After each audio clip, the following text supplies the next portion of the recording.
তিনি সনাতন গোস্বামীকে জানালেন,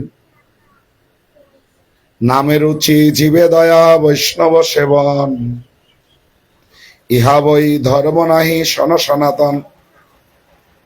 নামে রুচি, জীবে দয়া, আর বৈষ্ণব সেবা, এ ব্যতিরেকে অন্য কোনো ধর্ম নেই। হ্যাঁ, তো এই কথা না, এটা কলিযুগ। এই কলিযুগে পরমেশ্বর ভগবান চৈতন্য মহাপ্রভু রূপে এসে এই কলিযুগের যুগ ধর্ম হরে কৃষ্ণ কৃষ্ণ কৃষ্ণ হরে হরে, হরে রাম রাম রাম হরে হরে, এই হরিনাম আমাদেরকে দান করলেন। এই হরিনাম মনুষ্য জীবন শুরু হরিনামের মাধ্যমে। মনুষ্য আকার পাইলে কি হয়, করহ ভূতের কাম। যে মনুষ্য জীবন পেলেই মনুষ্য জীবন শুরু হয় তা নয়। ভগবান জীবকে মনুষ্য জীবন কেন দিয়েছেন? হরিভজন করার জন্য। তো এই হরিভজন ভগবত ভক্তি কখন থেকে শুরু হবে না, এই হরিনামের মাধ্যমে যখন আমাদের চেতনা মার্জন হবে, আমরা তখন আমাদের স্বরূপে অধিষ্ঠিত হতে পারব। এখন আমরা ভগবানের বহিরঙ্গা শক্তি মায়ার দ্বারা আচ্ছন্ন হয়ে বিরূপে স্বরূপ ভাবে মুরমন মায়াতে আকৃষ্ট হয়। আমার প্রকৃত স্বরূপ আমি দর্শন না করে এই দেহকে আমাদের স্বরূপ বলে মনে করি। এটা হচ্ছে বিরূপে স্বরূপ। এটাকে বলা হয় দেহাত্ম জ্ঞান, দেহাত্ম বুদ্ধি। দেহাত্ম বুদ্ধিটা কি? আমি এই দেহ, আর দেহের সঙ্গে সবকিছু আমার, দেহের সঙ্গে সম্পর্কিত সবকিছু আমার। কিন্তু যখন আমাদের দেহাত্ম বুদ্ধি থেকে আমরা মুক্ত হব, তখন উপলব্ধি হবে আমি এই দেহ নয়, আমি আত্মা। এই আত্মা মহিলা নয়, পুরুষ নয়, কারোর মা নয়, বাবা নয়, কারোর স্বামী নয়, কারোর স্ত্রী নয়। এই আত্মা ভগবানের দাস। এই জগতে আমার কারোর সঙ্গে কোনো সম্বন্ধ নেই, একমাত্র সম্বন্ধ হচ্ছে ভগবানের সঙ্গে। যখন আমাদের এই আত্মতত্ত্ব জ্ঞান আসবে, তখন এটা উপলব্ধি হবে। তো এটা কি করে হবে? হরিনামের মাধ্যমে। তাই মহাপ্রভু হরিনাম দিলেন। এই হরিনামকে তিনি বললেন কি করতে হবে? চেত দর্পণ মার্জনম। এই হরিনামের মাধ্যমে আমাদের চেতনা দর্পণ মার্জন হবে। আমি আত্মা, আত্মার লক্ষণ কি? চেতনা। চেতনাকে মহাপ্রভু কার সঙ্গে তুলনা করলেন? চেত দর্পণ, আয়না। আয়না মুখের সামনে ধরলে কি দেখা যায়? নিজের রূপ দেখা যায়। আয়নায় নোংরা থাকলে দেখা যায় না। কি করতে হয়? পরিষ্কার করতে হয়। তো এখন আমরা যারা বসে আছি, প্রত্যেকের শরীরে আমাদের চেতনা আছে না নেই? আছে। তো চেতনা যদি আয়না হয়, আমার কাছে চেতনা আছে, এই চেতনাতে কেউ দেখতে পাচ্ছি? আমি মহিলা নয়, আমি পুরুষ নয়, কারোর স্বামী নয়, স্ত্রী নয়, কারোর মা নয়, কারোর বাবা নয়। আমি আত্মা। এই আত্মা ভগবানের দাস। কি কেউ দেখতে পাচ্ছি চেতনাতে? কি দেখছি নিজেকে? আমি পুরুষ, আমি মহিলা, আমি অমুকের বাবা, অমুকের স্বামী, অমুকের স্ত্রী। আমরা কিন্তু আমাদের চেতনাতে এটা দেখতে পাচ্ছি। এটা হচ্ছে বিরূপে স্বরূপ ভাবি মুরমন। তো এটা তো আমাদের স্বরূপ নয়। আমি স্বরূপে, জীবের স্বরূপ হয় কৃষ্ণের নিত্য দাস। আমরা কিন্তু এটা দর্শন করতে পারছি না।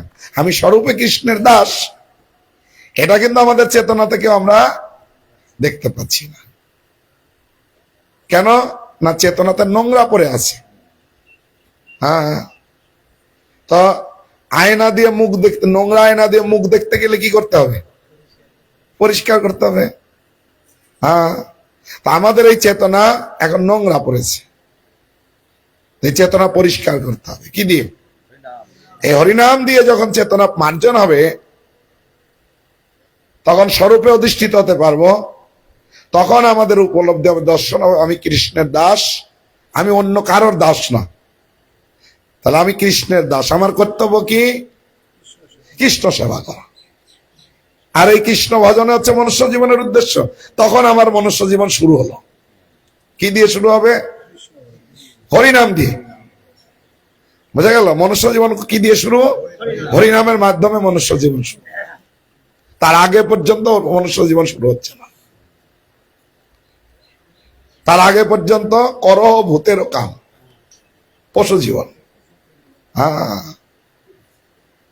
আর জীবনের চরম সিদ্ধি কি? আপনার জীবন, আপনাকে যদি প্রশ্ন করা হয় আপনার জীবনের অন্তিম লক্ষ্য কি? কৃষ্ণ প্রেম লাভ করা। কৃষ্ণ প্রেম কি দিয়ে লাভ করবেন? হরিনাম দিয়ে। হরিনাম কত গুরুত্বপূর্ণ। আপনার জীবন শুরু কি দিয়ে? আর জীবনের অন্তিম লক্ষ্যে পৌঁছাবেন কি দিয়ে? হরিনাম দিয়ে। হ্যাঁ, হরিনাম দিয়ে আমাদের যে জীবনের অন্তিম লক্ষ্য কৃষ্ণ প্রেম, এই হরিনাম দিয়ে আমরা লাভ করতে পারবো। হ্যাঁ, তাহলে আমাদের জীবনে হরিনামকে আশ্রয় করতে হবে। এই জন্য বললেন, নাম আশ্রয় করি যতনে তুমি থাকো আপন কাজে। নাম বিনা কিছু নাই কর, এ নাম ছাড়া আর কিছু নেই। হ্যাঁ, নাম দিয়ে জীবন শুরু, নাম দিয়েই শেষ। হ্যাঁ, এই জন্য নামকে আশ্রয় করতে হবে। আর এই নামকে আশ্রয় কেন আরো করবো জানেন? এই যে জড় জগৎ ভগবানের বহিরঙ্গা শক্তি মায়ার দ্বারা পরিচালিত হচ্ছে, আর আমরা সবাই জানলাম আমরা কার দ্বারা আচ্ছন্ন? মায়ার দ্বারা আচ্ছন্ন। মায়াকে কার সঙ্গে তুলনা করা হয়? অন্ধকার। অন্ধকারের একটা স্বভাব আছে। আপনাকে যদি রাত্রের অন্ধকারে বলা হয় যে একটু বাগান টাগান দিয়ে ঘুরে আসুন, কি হবে? ভয় পাবে। তো এটা হচ্ছে অন্ধকারের স্বভাব। বুঝা গেল? হ্যাঁ, ভয়। আপনার ওই অন্ধকারে আপনার ভয় পেলেও আপনার বাচ্চা যদি কোলে থাকে, ওর ভয় পাবে কেন? ওর নির্ভরশীল যে আমি বাবার আশ্রয়ে আছি, ওর আর কোনো ভয় নেই। ঠিক এইরকম আমরা এই যে জড় জগতে আছি। আচ্ছা, এখানে যারা আছেন কার কার খাওয়া পড়ার অভাব আছে? হাত তুলুন তো। আছে? কারোর খাওয়া পড়ার অভাব নেই। তথাপিও দেখুন তো হৃদয়ে একটা ভয়, উদ্বেগ, উৎকণ্ঠা কাজ করছে কিনা, জীবনে কি হবে, কে দেখবে, কি করে চলবো। প্রত্যেকের হৃদয়ে ভয় আছে, হ্যাঁ কিনা? আমরা খাওয়া পড়ার অভাব নেই, ভয়টা কেন? ভয়টা কেন না? অন্ধকারে, অন্ধকারে কি হয়? এই যে মায়ারও অন্ধকারে আছি, তাই হৃদয়ে ভয়। হ্যাঁ, তাই হৃদয়ে ভয়। কিন্তু একটা শিশু যেমন অন্ধকারে থাকলেও বাবা মাকে আশ্রয় করে থাকলে ভয় থাকে না, ঠিক এইরকম আমরা যদি আমাদের পরম পিতা পরমেশ্বর ভগবানকে আশ্রয় করব, আর হৃদয়ে কোনো ভয় থাকবে না। হ্যাঁ, ভগবানকে যদি আশ্রয় গ্রহণ করে জীবন পরিচালনা করব, তাহলে আর হৃদয়ে কোনো ভয় থাকবে না। হ্যাঁ, এই জন্য ভগবান তিনি, আমরা এই কলিযুগে কিভাবে ভগবানকে আশ্রয় করতে পারি না? ভগবান কলিযুগে নাম রূপে অবতীর্ণ হয়েছেন। কলিকালে নাম রূপে কৃষ্ণ অবতার, নাম হইতে হয় সর্ব জগৎ নিস্তার। জগৎ কিভাবে নিস্তার পাবে? নামের মাধ্যমে। হ্যাঁ, এই কলিযুগে পরমেশ্বর ভগবান নাম রূপে অবতীর্ণ হয়েছেন। এই নামের মাধ্যমেই জগৎ নিস্তার লাভ করবে। তাহলে যেহেতু ভগবান আর নাম, তার নাম অভিন্ন, তাই তার নামকে আশ্রয় করা মানে কাকে আশ্রয় করলাম? ভগবানকে আশ্রয় করলাম। হ্যাঁ, এই জন্য আমাদের সবসময় ভগবানের নামকে আশ্রয় করে জীবন পরিচালনা করতে। নাম এত গুরুত্বপূর্ণ। তাই ভগবদ গীতাতেও আমরা দেখতে পাচ্ছি 2য় অধ্যায়ের 40 নম্বর শ্লোকে ভগবান উল্লেখ করলেন। হাত জোর করুন, সবাই আমার পরে পরে শ্লোকটা বলবেন। নেহ ওম নাশস্তি প্রত্যাবায় ন বিদ্যতে স্বল্পমপি অস্য ধর্মস্য ত্রায়তে মহত ভয়াত। বুঝে গেল? ভক্তিযোগের অনুশীলন কখনো ব্যর্থ হয় না, তার কোনো ক্ষয় নেই।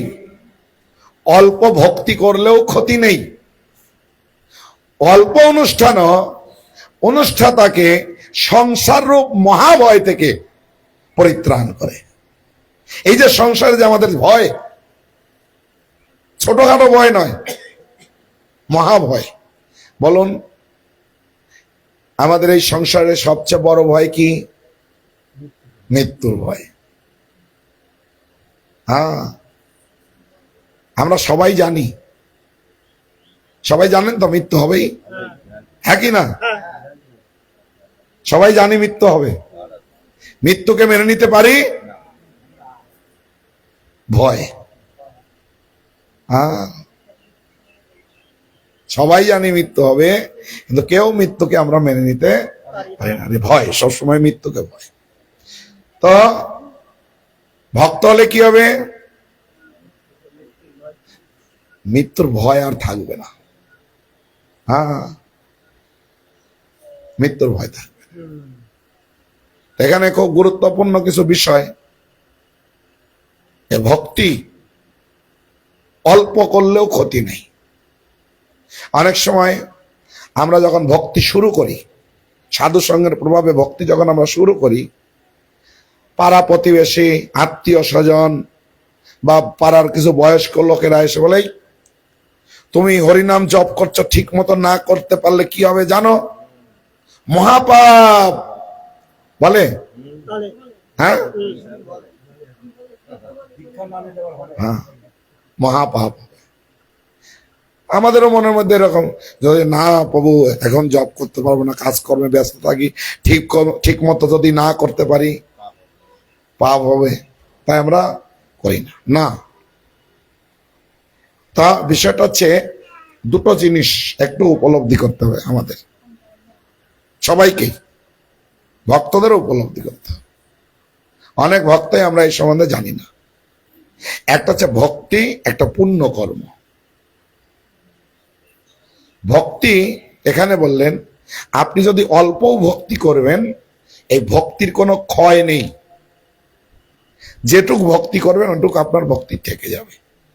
ভগবান অর্জুনকে দুটো প্রশ্ন করেছিলেন, না অর্জুন ভগবানকে দুটো প্রশ্ন করেছিলেন। হে ভগবান, আপনার পথ যারা অনুসরণ করছেন, করতে করতে যদি তারা দুরাচারী হয়ে যায়, পদস্খলন হয়ে গেল। আচ্ছা বলুন, ধরুন আগে খুব খারাপ ছিল, মাঝে ভক্তি করছিল, করতে করতে আবার সে আগের জীবনে ফিরে গেল। এই রকম ব্যক্তি দেখলে আমরা তার প্রতি কিরকম মনোভাব পোষণ করি? ও খুব ভক্তি দেখাচ্ছিল, 2 দিন ভক্তি হয়ে গেল, ক্রিটিসাইজ করি, কি না? তাই নয়? ভগবান কি বললেন? অপিচেত সুদুরাচার ভজন্তে মাম অনন্য ভাগ সাধুরেব সমন্তব্য সাম্যক ব্যবহৃত হিস। যে ভক্তি করতে করতে কেউ যদি দুরাচারী হয়ে পড়ে, কি বলে মন্তব্য করবে? সাধুরেব সমন্তব্য। কি মন্তব্য করবে? তাকে সাধু বলেই জানবে। কেন? আচ্ছা, নমে ভক্তা প্রণশ্বতী, আমার ভক্তের কোনো বিনাশ নেই। ও আকস্মাৎ আমার ভক্ত কোনো পতন হলেও তাকে পরের জীবনে আমি আবার সুযোগ দেব। ওই জীবনে যতটুকু ভক্তি করেছিল থেকে যাবে। ও পরের জীবনে আবার সুযোগ দেব, ও যেখান থেকে শেষ করেছিল ওখান থেকে আবার শুরু করবে। হ্যাঁ, তাই আপনারা যে যতটুক সুযোগ পাবেন, হয়তো সম্পূর্ণ আপনি ভক্তিতে যুক্ত হতে পারেননি, যে যতটুক সুযোগ পাবেন ভক্তি করুন। হ্যাঁ, এই ভক্তির বিষয়টা আরো একটু ভালো করে বুঝবেন, ভক্তিটা কত মাহাত্ম্যপূর্ণ। হ্যাঁ, আপনি যদি সম্পূর্ণ না করে দেহ ত্যাগ করেন, বলছেন এটা দ্বিতীয় প্রশ্ন, যে কেউ করছে সম্পূর্ণ করতে পারলো না, দেহ ত্যাগ হয়ে গেল, এই দুই ধরনের ব্যক্তির কি গতি? বললেন তাদের পরের জীবনে আবার সুযোগ দেব। কোথায়? সুচিনাং শ্রীমতাং গৃহে, ধনী বণিকের গিয়ে অথবা সৎ ব্রাহ্মণের গৃহে আমি তাকে জন্ম দেব। যে হ্যাঁ, গ্যারান্টি, গীতার কথা ভগবান নিজে বলেছেন। হ্যাঁ, তো অনেক সময় দেখবেন আমাদের ভক্তরাও, এই কথা নেই, আমাদের ভক্তরাও এরকম চিন্তা করেন, আমি ভক্তি করছি ঠিক আছে, মেয়েটা এখন কোথায় বিয়ে হবে, ভক্ত ছেলে পাবো কিনা, যদি বাইরের ছেলে হয় তাহলে ও মানে বিয়ে হওয়ার পরে ভক্তি করবে, বলে কিনা? না, আপনার বাড়িতে যতদিন থাকছে ওইটুক ভক্তি করছে, হয়তো পরে ভক্ত ছেলে পেলেন না, কর্মী ছেলে বিয়ে হলো, এই যে যতটুকু আপনার বাড়ি থেকে ভক্তি করলো এটুক তো থেকে যাবে, হ্যাঁ কি না? তো অসুবিধা কোথায়? কিছু অসুবিধা আছে? আবার এরকম হতে পারে, দেখা যায় আপনার বাড়িতে ভক্তি করলো, আপনি অভক্ত ছেলের সঙ্গে বিয়ে দিলেন, আপনার মেয়ের যদি নিষ্ঠা থাকে দেখা যায় ওই বাড়ি থেকে সবাইকে ভক্ত তৈরি করে, হতে পারে কিনা? তাহলে অসুবিধাটা কোথায়? তাহলে ভক্তি করলে লস নেই, দেখা যাবে যে ওদের বাড়ির পরিবারের সবাইকে ভক্ত তৈরি করে দিতে পারে, আর নাও করতে পারে, ও যতটুকু এই বাড়িতে ভক্তি করেছিল ওর থেকে গেল। হ্যাঁ, থেকে গেল। তা পুণ্য কর্মটা কি? দান, ধ্যান, যজ্ঞ, স্কুল, কলেজ, দেবদেবীর পূজা করা, এগুলো হচ্ছে পুণ্য কর্ম। এই পুণ্য কর্ম আপনি সম্পূর্ণ না করা পর্যন্ত ফল পাবেন না। ভক্তি অল্প করলেও ফল পেয়ে যাবেন। এটুক বললাম না, এই যে শ্লোক বললাম ওইটাই তো গুলিয়ে ফেলছেন। ভক্তি আর পুণ্য কর্ম দুটো দুই জিনিস, এরা বুঝুন আগে। ভক্তি আর কি পুণ্য কর্ম, এক না দুই? দুই। ভগবানের ভক্তি করা কেউ যদি অল্প করেন ওর ফল থেকে গেল, আর পুণ্য কর্ম সম্পূর্ণ না করলে তার ফল পাবেন না। আর ওই পুণ্য কর্ম করতে গিয়ে যদি কোনো ত্রুটি হয় উল্টা রিয়াকশন হবে। আর আমরা যেহেতু এই কলিযুগে পুণ্য কর্মের প্রতি আসক্ত, আর আমরা ভক্তিটাকে পুণ্য কর্মের সঙ্গে বিচার করি, আমরা অভ্যস্ত পুণ্যকর্ম, তো ওই আমরা ভক্তি করতে গিয়ে বিচার করি এই পুণ্যকর্ম দিয়ে। যেহেতু পুণ্যকর্ম যদি ত্রুটি হয়, বিচ্যুতি হয়, তাহলে কি হবে? পাপ হবে। তাই আমরা মনে করি ভক্তিতেও যদি কোনো ত্রুটি হয় পাপ হবে। হ্যাঁ, দুটা উদাহরণ, এই যে ভগবত ভক্তি, কৃষ্ণ নাম অষ্টকম, এই নামের মহিমা কত দেখুন। কৃষ্ণ নাম অষ্টকমে বর্ণনা করা হচ্ছে, বাচ্যং বাচক মৃত্যু দেতি ভবত নাম স্বরূপোদয়ং পূর্বস্মাৎ পরমে বহন্তা করুণাং তত্রাপি জানিমহে যস্তস্মিন বিহিত পারাব্দ নিবহ পানি সমান্তাদ ভবে দাস্যনদুপস্য সহপি আনন্দম মোদমর্জিতা। বলছে হে ভগবান, আপনার দুটো স্বরূপ, এক বিগ্রহ আর নাম, নাম রূপে আসলেন আর বিগ্রহ, ভগবান দুই স্বরূপে আছেন। বলছে এই বিগ্রহের চেয়ে আপনার নামকে আমি অধিক সদয় বলে মনে করি। সদয় মানে কৃপাময়। আপনারা কোথাও গেলেন, কারোর বাড়িতে সুন্দর বিগ্রহ পূজা হচ্ছে, বিগ্রহ দর্শন করলেন, আর কেউ হরিনাম জপ করছে, এখন এই দুটো প্রতি আপনার কোনটা স্বাভাবিক বেশি আসক্তি বলুন তো? বিগ্রহের প্রতি। বিগ্রহের চেয়েও নাম অধিক কৃপাময়। কিরকম? বলছে বিগ্রহ অর্চনা করতে করতে কেউ যদি অপরাধী হয়ে পড়ে, বিগ্রহ অর্চনায় অপরাধ আছে, নামকে আশ্রয় করে যদি বিগ্রহ অর্চনা করে সেই অপরাধ মুক্ত হয়ে যায়। ভগবত ভক্তিতে যেমন, ভগবত ভক্তিতে আপনার যদি কোনো ধরুন বিগ্রহ অর্চনা করতে গিয়ে কোনো বিগ্রহের চরণে অপরাধ হলো, আপনি ভগবানের নাম আশ্রয় করে বিগ্রহ অর্চনা করছেন, নাম প্রভুর কৃপায় সেই অপরাধ মুক্ত হয়ে যাবে। তাহলে বেশি কৃপাময় কে? তাহলে আমাদের কার প্রতি বেশি আসক্ত হতে হবে? নামের প্রতি। হ্যাঁ, শুক্রাচার্য ভাগবতমে এই নামের মহিমা কীর্তন করে বলছেন। আপনাদের অনেক সময় এরকম দ্বিধাগ্রস্ত হয় যে না আমি শ্লোক ঠিক মতো উচ্চারণ করতে পারি না, গীতা পড়তে গেলে ত্রুটি হলে তো খারাপ, তা নয়, মনে হয় না?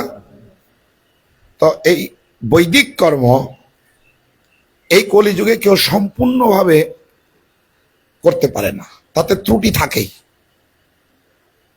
তো শুক্রাচার্য তার ভগবানের এই নামের মহিমা কীর্তন করে বলছেন, শুক্রাচার্য অসুর গুরু ভগবানের নামের মহিমা বলছেন, হে ভগবান, কেউ যদি এই যে বৈদিক কর্ম যদি করতে গিয়ে কোনো ছিদ্র থাকে, ত্রুটি, ত্রুটি মানে ছিদ্র, আপনার নাম সংকীর্তন আশ্রয় করে আদি, আদি মানে শুরুতে, মধ্যে, অন্তে যদি আপনার নাম সংকীর্তন করে, যদিও ওই ভেতরে ওই কটা করতে গিয়ে ত্রুটি থাকে, সেই ত্রুটি হরিনামের মাধ্যমে বন্ধ হয়ে যায়। যকরতি নিঃছিদ্রম, যেটাই করবে কি হয়ে যাবে? সেই ছিদ্রগুলো ছিদ্র বন্ধ হয়ে যাবে। হ্যাঁ, ভগবানের নামের মহিমা এত। এই জন্য আমরা যখন গীতা অধ্যয়ন করব, প্রথমে হরিনাম করে শুরু করব, আবার মাঝে মাঝে আমরা হরিনাম করাই, হ্যাঁ কি না? আবার শেষে হরিনাম করে শেষ করব। যদি কোনো ওতে ত্রুটি থাকে, এই হরিনামের মাধ্যমে ত্রুটি মুক্ত হয়ে যাবে। হ্যাঁ, এই হরিনাম এত গুরুত্বপূর্ণ।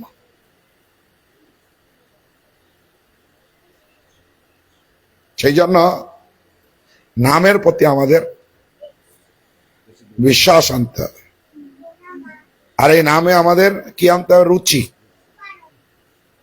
হ্যাঁ, ভগবত ভক্তিতে আপনার এই সাধে কি করে উঠলেন? সিঁড়ি দিয়ে। তো ভগবত ভক্তির সিঁড়ি আছে, কেউ সিঁড়ি জানেন কি? আদৌ শ্রদ্ধা, তত সাধু সঙ্গ, তত ভজন ক্রিয়া, অনর্থ নিবৃত্তি, নিষ্ঠা, রুচি। কয় নম্বর সিঁড়ি? 6 নম্বর সিঁড়ি। নামে কি আনতে হবে? রুচি।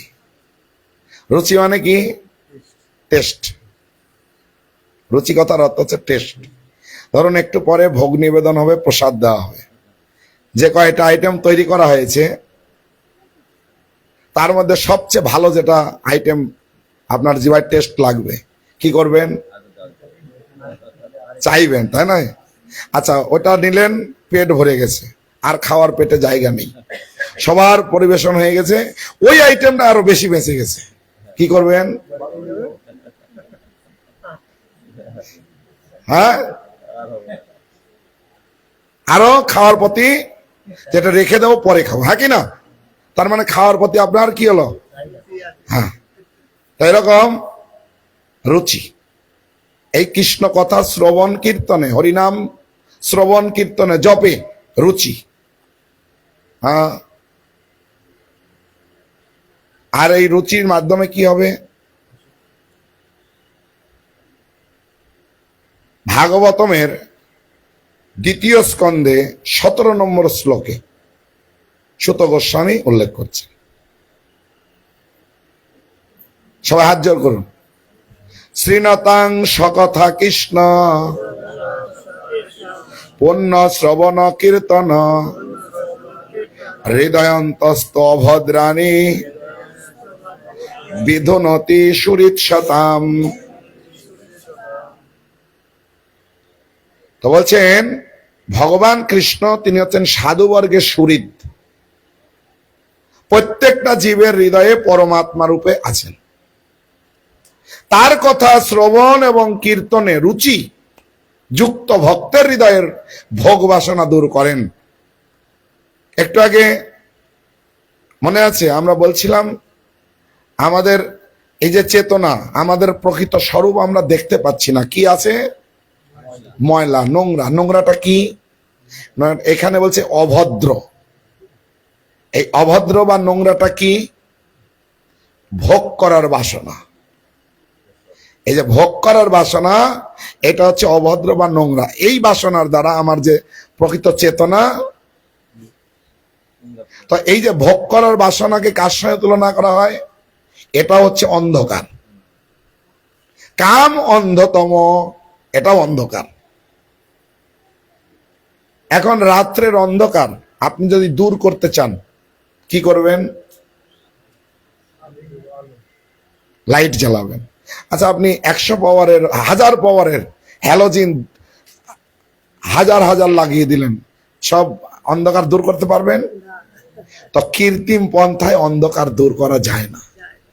ঠিক এরকম আমাদের নিজের প্রচেষ্টার দ্বারা আমাদের হৃদয়ে যে ভোগ বাসনা, আমরা কেউ মুক্ত করতে পারবো না। সূর্য যখন পূর্ব দিকে উদিত হয় সমস্ত অন্ধকার কি হয়? দূরীভূত হয়ে যায়। কৃষ্ণ সূর্য আমাদের হৃদয়ে যখন উদিত হবে তখন হৃদয়ের অন্ধকার দূর হবে। তা ভগবান কার হৃদয়ে উদিত হন যে তার হৃদয়ের ভোগ বাসনা দূর করেন? ভালো করে এইবার আপনারা বার করবেন, ভগবান কার হৃদয়ের ভোগ বাসনা দূর করেন? ঠিক আছে, ভক্তের তো বুঝতে পেরেছি। কোন ভক্তের? আমি বলবো, তারপরে স্পেকুলেশন না করে। ভগবান প্রত্যেকটা জীবের হৃদয়ে পরমাত্মা রূপে থাকেন, সাধুবর্গের সুহৃদ। তার কথা শ্রবণ এবং কীর্তনে রুচিযুক্ত ভক্তের হৃদয়ের ভোগ বাসনা দূর করেন। বলুন, কার হৃদয়ের ভোগ বাসনা দূর করেন? যার ভগবানের কথা শ্রবণের রুচি হয়েছে সেই ভক্তের হৃদয়ের ভোগ বাসনা ভগবান দূর করেন। হ্যাঁ, সেই জন্য আমাদেরকে শ্রবণ এবং কীর্তনে কি আনতে হবে? রুচি। রুচি হয়েছে কখন বুঝবেন? কৃষ্ণ কথা শুনছেন, এখন শুনতে ভালো লাগছে? আরো বলবো নাকি?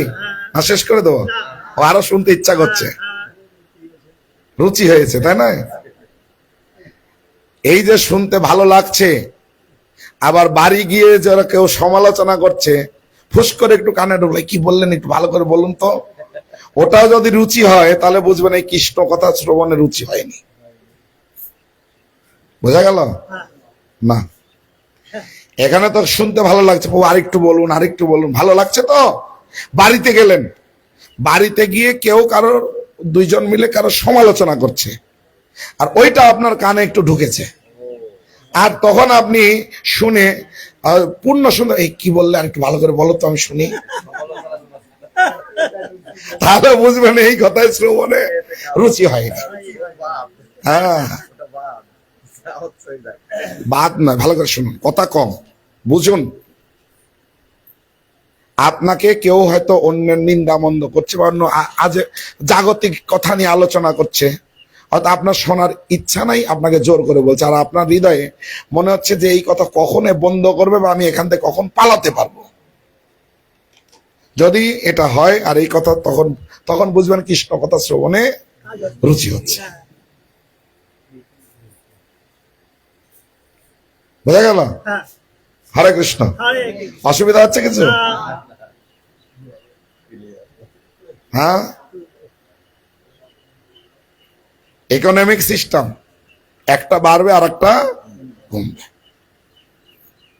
হ্যাঁ, এখন এটা শুনতেও ভালো লাগছে, আবার ওটাতেও রুচি হচ্ছে। হ্যাঁ, চেনাচুর ভাজা আর একটু খাই। থাকি না, চানাচুর ভাজা খাবো না, পেট খারাপ, জিভায় পড়লে কি মনে হয়? এই আরেকবার দেখো প্যাকেটটাই শেষ। হরে কৃষ্ণ হরে কৃষ্ণ হরে কৃষ্ণ কৃষ্ণ কৃষ্ণ হরে হরে, হরে রাম রাম রাম হরে। হ্যাঁ, তাহলে এখন রুচি কি করে আসবে? কৃষ্ণ কথা শ্রবণে কি করে রুচি আসবে? তাই ভাগবতমের যে শ্লোকটা আমরা উচ্চারণ করলাম তার আগের শ্লোক, অর্থাৎ প্রথম স্কন্ধে 2য় অধ্যায়ের 16 নম্বর শ্লোকে বলছেন কৃষ্ণ কথা শ্রবণে কি করে রুচি আসবে। এটা কিন্তু ভালো করে শুনবেন, বোঝার চেষ্টা করবেন। তো অন্তত শ্লোকটা একবার বলি সবাই নাকি? শুশ্রূষ শ্রদ্ধা ধানস্য বাসুদেবে কথা রুচি শ্বেত মহৎ সেবয়া বিপ্রা পুণ্যতীর্থ নিষেবনাথ শুশ্রূষোদ্য ধানস্য বাসুদেবে কথা রুচি শ্বেত মহৎ সেবয়া বিপ্রা পুণ্যতীর্থ নিষেবনাথ। বাসুদেবে কথার রুচি, বাসুদেবের কথায় তখন রুচি হবে কখন? সমস্ত সম্পূর্ণরূপে পাপ থেকে মুক্ত, সম্পূর্ণরূপে পাপ থেকে মুক্ত শুদ্ধ ভক্তদের সেবা করার ফলে কৃষ্ণ কথা শ্রবণের রুচি হয়, মহৎ সেবা সাধিত হয়। হ্যাঁ, তাহলে কোন ভক্ত সেবা করতে হবে? সম্পূর্ণরূপে পাপ থেকে মুক্ত শুদ্ধ ভক্ত। তা ভগবত সেবার প্রথম কোয়ালিটি পাপ থেকে মুক্ত হতে হবে, যারা ভগবত গীতায় ভগবান কৃষ্ণ বলছে যেসাং তুয়ন্ত গতং পাপম পুণ্যনা জনানাং পুণ্য কর্মানাম তে দ্বন্দ্ব মোহ নির্মুক্তা ভজন্তে মাং দৃঢ়ব্রতা। দৃঢ়ভাবে আমার ভজনা করবে কে? যে পাপ থেকে মুক্ত পুণ্যকর্মা ব্যক্তিগণ, দ্বন্দ্ব মোহ থেকে যিনি মুক্ত, তখন ভগবানের ভজনে কি হবে? দৃঢ়তা আসবে, দৃঢ়ব্রতা। হ্যাঁ, পাপ থেকে মুক্ত। তো পাপ সম্বন্ধে আর বেশি আলোচনা করছি না, সময় হয়ে গেছে। 4টা পাপ কর্ম, এটা থেকে মুক্ত হতে হয়। তো যাই হোক, এইরকম শুদ্ধ ভক্তের সেবা, ভকত সেবা পরম সিদ্ধি প্রেম লতিকার মূল। জীবনের পরম সিদ্ধি ভক্ত সেবার মাধ্যমে লাভ হয়। হ্যাঁ, আর এইরকম ভক্ত হচ্ছে পুণ্য তীর্থ। তীর্থে যান তো? হরে কৃষ্ণ। তীর্থে যান কি করতে? তীর্থে পবিত্র হতে যায় মানুষ, তাই নয়? তীর্থ জল পবিত্র গুণে লিখিয়াছে পুরাণে সেসব ভক্তির প্রবঞ্চন। প্রবঞ্চন মানে কি? প্রবঞ্চনা, ছলনা করে।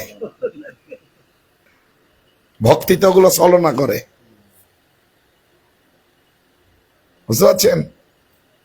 আর ভগবত ভক্ত হচ্ছে পুণ্য তীর্থ। হরে কৃষ্ণ। ভগবত ভক্ত কি? পুণ্য তীর্থ। গঙ্গার পরশ হইলে পশ্চাতে পাবন। মানে বোঝেন? কারা কারা এই লাইনটার মানে বোঝেন বলুন? হ্যাঁ, গেলে গঙ্গার পরশ হইলে, স্পর্শ হলে পাপ থেকে মুক্ত হওয়া যায়। পশ্চাতে পাবন মানে পাপ থেকে মুক্ত হওয়া যায়। অনেক ভজন আমরা কিন্তু বলি, মানে আমরা বুঝি না। দর্শনে পবিত্র কর। একটা বৈষ্ণব দর্শন করলে, গঙ্গা স্পর্শ করলে, স্নান করলে পবিত্র হয়। আর বৈষ্ণব বোঝা গেল?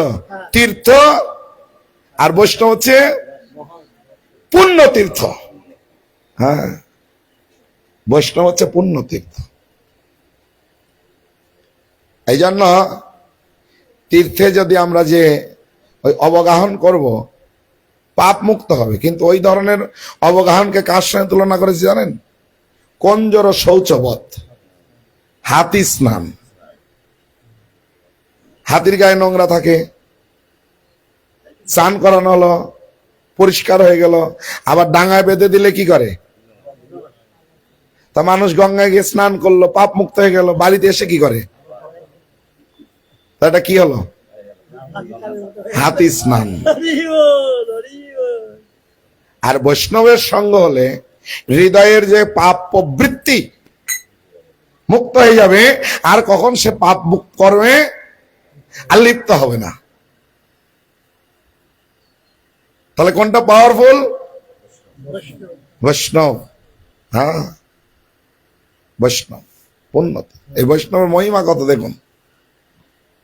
আপনারা জানেন তো, এই যে যুধিষ্ঠির মহারাজ যখন বৈষ্ণব সেবা দিত, স্বর্গে ঘন্টা বাজত, হ্যাঁ কি না? তো এরকম এরকম অনেক ঘটনা আছে, অনেক কয়েকবারই ঘন্টা বাজেনি। তো এই একবার রাষ্ট্রীয় যজ্ঞের আগে উনি বৈষ্ণব সেবা দিয়েছেন। বৈষ্ণব সেবা দেওয়ার পর আর ঘন্টা বাজছে না। তখন চিন্তা করলো কি ব্যাপার, তাহলে তো আমার বৈষ্ণব সেবা হলো না, কি ত্রুটি হলো দেখি। খুঁজে খুঁজে দেখছে একজন বৈষ্ণব এখনো সেবা গ্রহণ করেনি, সম্পূর্ণ না হলে ঘন্টা বাজবে না। তো উনি গিয়ে ওই বৈষ্ণবকে অনুরোধ করেছে যে আপনি আমার সেবা গ্রহণ করুন, নাহলে স্বর্গের ঘন্টা বাজছে না। তো বলছে তোমার সেবা আমি গ্রহণ করতে পারি, একটা শর্ত আছে। কি না, তুমি যদি 100 অশ্বমেধ যজ্ঞের ফল আমাকে দান করো, তাহলে আমি তোমার বৈষ্ণব সেবা গ্রহণ করব, না হলে আমি সেবা গ্রহণ করব না। তখন যুধিষ্ঠির মহারাজ বলছেন যে 100 তো দূরের কথা, একটা বৈষ্ণব সেবার ফলও আমার কাছে নাই। কেন? আমি সবে যজ্ঞটা শুরু করেছি, করিনি। তাহলে একটা যজ্ঞ মাত্র শুরু করো, তবে আমি কথা দিচ্ছি। যুধিষ্ঠির মহারাজ ধর্মরাজ, ও যা বলে তাই করবে। তো বলছে আমি কথা দিচ্ছি, আমার যখন 100 যজ্ঞ পূর্ণ হবে, সব ফল আমি আপনাকে দিয়ে দেবো, আমি আর রাখবো না। তো বলছে ধার বাকিতে কোনো কাজ নেই, আগে দেবে, তারপরে তোমার সেবা আমি গ্রহণ করবো। কোনোভাবেই যুধিষ্ঠির মহারাজ রাজি করাতে পারেননি, এসে মনোদুঃখে বসে আছেন। দ্রৌপদী দেখছেন যুধিষ্ঠির মহারাজের মন তো এরকম কোনোদিন খারাপ দেখিনি। তা জিজ্ঞাসা করেছেন, প্রভু কি ব্যাপার, আপনার মন এরকম খারাপ? তো আমি কোনোদিন দেখিনি। তো বলছে তোমাকে বলবো, সমাধান হলে বলবো, তুমি তো সমাধান করতে পারবে না, বলে লাভটা কি? তো বলছে একটু বলুন না। তো বলেছে, সব খুলে বলেছে। বলছে আমি বৈষ্ণব সেবা দিয়ে দেবো। তো গিয়ে ওনাকে নিয়ে এসে সেবা দিয়েছে, ঘন্টা স্বর্গে বেজে গেল। তখন যুধিষ্ঠির মহারাজ আশ্চর্য, আরে আমি যেটা পারলাম তোমার দ্বারা কি করে সম্ভব না, তুমি ওকে কি করে বৈষ্ণব সেবা দিলে? বলছে কেন, আমি ওনাকে 100 অশ্বমেধ যজ্ঞের ফল দিয়ে দিলাম, বৈষ্ণব সেবা হয়ে গেল। তো দিয়ে দিলাম তো মুখের কথা, পেলেটা কোথায়? বলছে কেন, কোন বৈষ্ণব দর্শন করতে কে যদি যায়, ওই দর্শন করতে প্রতি পদক্ষেপে কোটি অশ্বমেধ যজ্ঞের ফল লাভ হয়।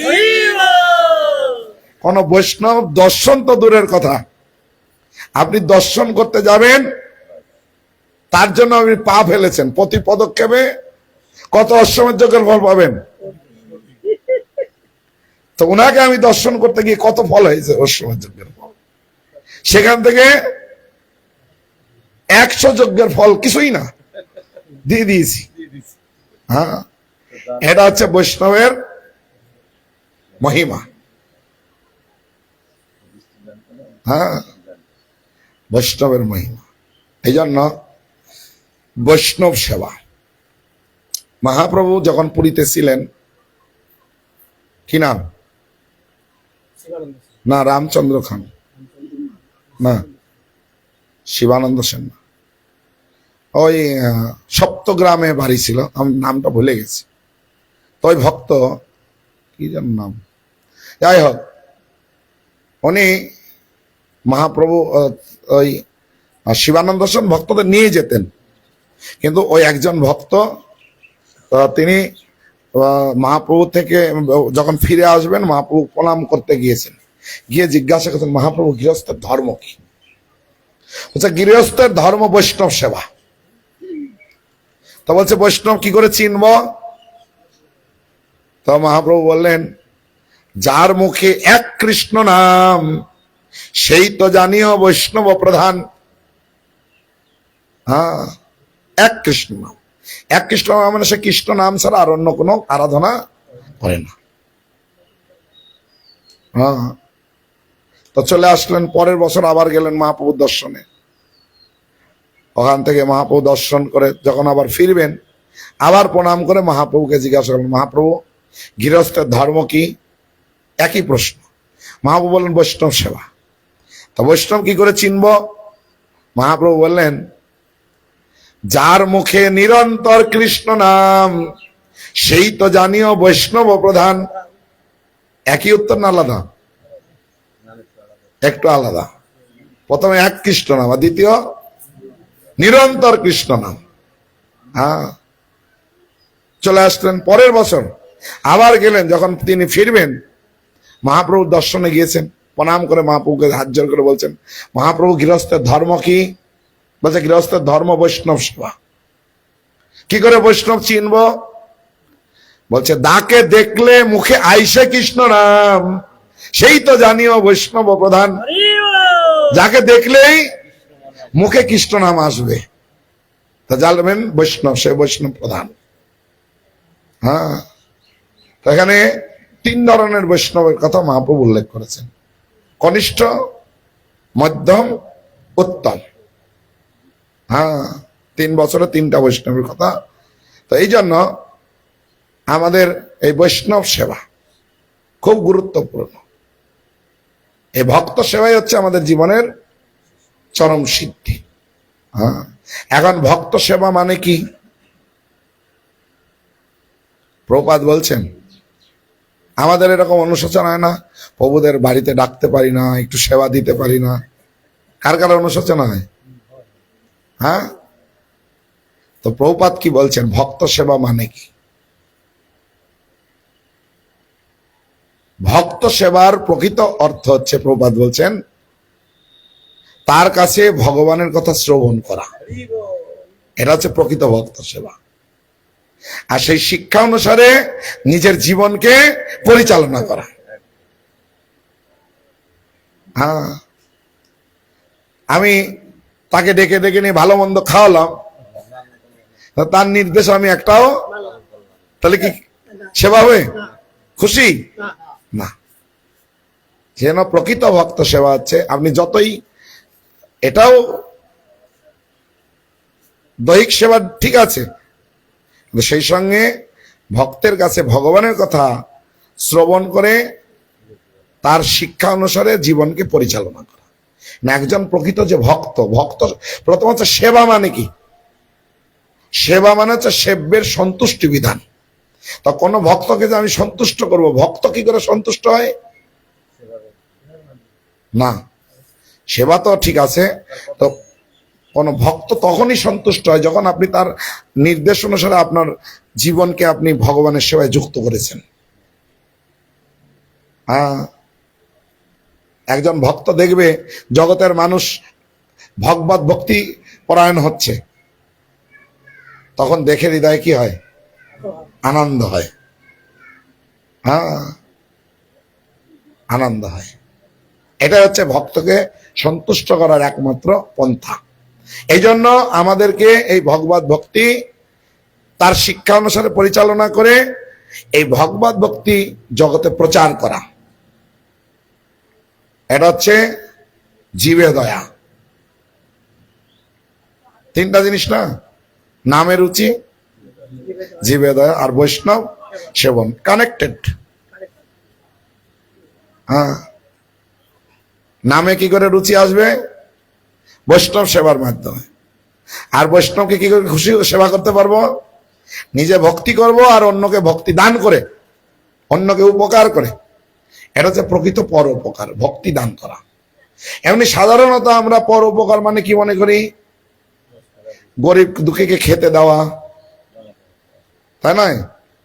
আর তারপরে বস্ত্রহীনকে বস্ত্র দান করা, রোগীকে ঔষধ দেওয়া, তারপরে শিক্ষার্থীকে বিদ্যা দান করা, এটা পরোপকার।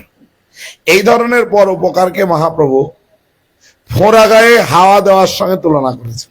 মানে মহাপ্রভুর শিক্ষা অনুসারে আচার্যগণ বলছে ফোঁড়া গায়ে হাওয়া দেওয়া। আপনার বাচ্চার একটা ফোঁড়া হয়েছে, যন্ত্রণায় ছটফট করছে, হাওয়া দিলেন গিয়ে উপরে, কত সময় উপশম হবে? আবার হাওয়া বন্ধ করে দিলে, ধরুন আমি ক্ষুধার্ত পীড়িত লোক, আমার পেটে ক্ষুধায় আগুন জ্বলছে, ক্ষুধা লাগলে পেটের ভেতরে আগুন জ্বলে না? হ্যাঁ, তাহলে ওই আগুন আপনি আমাকে খেতে দিলেন, কতক্ষণ নির্বাপন থাকে? হরে কৃষ্ণ। কতক্ষণ বন্ধ থাকবে ওই আগুনটা?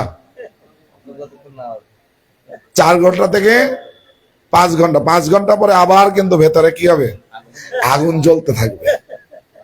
ফোঁড়া গায়ে ওই হাওয়া দিলেন, উপশম হলো, হাওয়া বন্ধ করে দিলেন, হ্যাঁ, আবার দেখবেন যারা খেতে পাচ্ছে না, যারা বস্ত্রহীন, তারাই দুঃখী নয়, যাদের এগুলি আছে সমর্থ, তারাও দুঃখ থেকে মুক্ত নয়। মুক্ত? হ্যাঁ কি না? না। এর মূল কারণ কি? কৃষ্ণ ভুলে যেই জীব অনাদি বহির মুখ, অতএব মায়া তারে দেয় সংসার আদি দুঃখ। আমরা এই দুঃখগুলো পাচ্ছি জগতে একমাত্র ভগবানকে ভুলে যাওয়ার ফলে, অন্য কোনো কারণে নয়। ভগবানকে ভুলে গেছি, তাই আমরা এই জগতে দুঃখ পাচ্ছি। আর ভগবানের সঙ্গে যখন সম্বন্ধ স্থাপন করবো, যেমন দেখবেন প্রপাদ একটা উদাহরণ দিয়েছেন সুন্দর। প্রপাদ ইস্কন স্থাপনা করে বোম্বে গিয়েছিলেন বিড়লা কোম্পানির মালিকের কাছে, যে আপনারা তো ধনী লোক, অনেক সংস্থা দান ধ্যান করেন, আমার ইস্কনের সাহায্যের জন্য কিছু দান করুন। কোম্পানির মালিক বললেন, আমার সমাজে কি উপকার করে, তা আপনি যে আপনার সংস্থার মাধ্যমে সমাজে কি সেবা করছেন লিস্ট দেন, তাহলে আমরা আপনাকে সাহায্য করব। তখন প্রপাদ বললেন, ধরুন আপনার বন্ধু টাটা, কথা বলবেন না, হ্যাঁ, আপনার বন্ধু টাটা, ওর একটা ছেলে ব্রেন খারাপ হয়ে বাড়ি থেকে চলে গেছে, যায় না এরকম মাথা খারাপ হয়ে গেলে বাড়ি থেকে বেরিয়ে, অনেক সময় খুঁজে পায় না পরিবারের লোক, তখন কি করে এই ছেলেটা? হাটে বাজারে ঘুরে বেড়ায়, ভিক্ষা করে করে খায়, চুল দাড়ি হয়ে যায়, এক কাপড়ে থাকে, হ্যাঁ কি না? তো ভিক্ষা করছে, তো কোনো বাড়িতে গেল, 5 টাকা দান করেছে, চা বিস্কুট খেলো, ওই ব্যক্তিটা 5 টাকা দিয়েছে, উপকার করলো, এও আনন্দ পেল। তারপরের দিন একটা জায়গায় গিয়েছে, 50 টাকা দিয়েছে, হোটেলে কি ভাত খেয়েছে, উপকার করলো কিনা?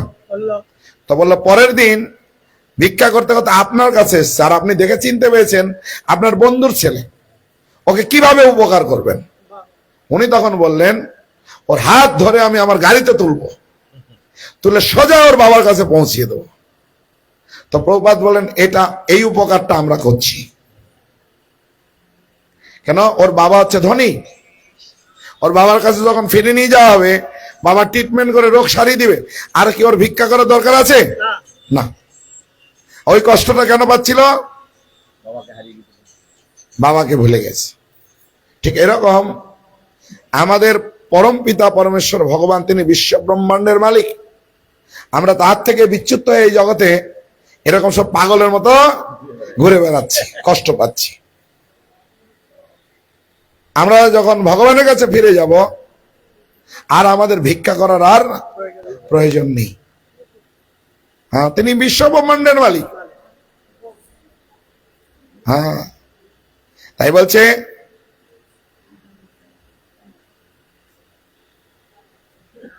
জগতের পিতা কৃষ্ণ জেনা ভজে বাপ, পিতৃদ্রোহী পাতকীর জন্মে জন্মে তাপ। হ্যাঁ, জগতের পিতা, তার যে ভজনা না করবে সে হচ্ছে পিতৃদ্রোহী, তখন তার কি হবে? জন্মে জন্মে তার তাপ মানে দুঃখ পেতে হবে। এই জন্য এইটাই হচ্ছে প্রকৃত উপকার। এই যে জগতে মানুষ আমরা ভগবান